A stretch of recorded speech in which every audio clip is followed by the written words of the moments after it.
Donc la seconde proposition aversiale dans ce domaine consiste à créer une instance unique de représentation du personnel apte à négocier les accords d'entreprise. Chacun connaît en droit du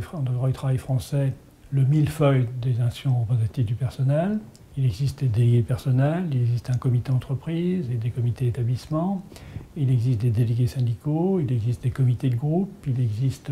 des comités européens d'entreprise. La proposition aversiale consiste dans le prolongement de ce qui a été fait avec la loi Rebsamen, de regrouper, de simplifier la représentation du personnel. D'une part, on veut créer deux seuils, un seuil de 100 et effectivement un seuil de 500, et d'autre part, permettre un recoupement dans une instance unique des compétences d'information des représentants sociaux, de consultation des représentants sociaux et de négociation des accords collectifs. Donc il y aurait une seule instance qui aurait l'ensemble de ces pouvoirs, pouvoir d'information, pouvoir de consultation, que ce soit dans le domaine économique, dans le domaine des conditions de travail et dans le domaine de la sécurité des salariés, et je l'ai dit, dans le domaine de la négociation collective. Et ce faisant, on aurait un dialogue beaucoup plus simple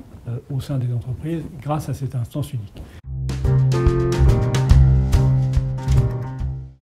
Bien entendu, il resterait possible, notamment en grand groupe, par la négociation collective, de sortir de ce système pour avoir des instances représentatives du personnel à la carte, comme ça existe déjà dans le cadre de la loi Rebsamen, mais dans un système qui serait beaucoup plus ouvert et beaucoup plus simple à mettre en œuvre, notamment pour les grandes entreprises.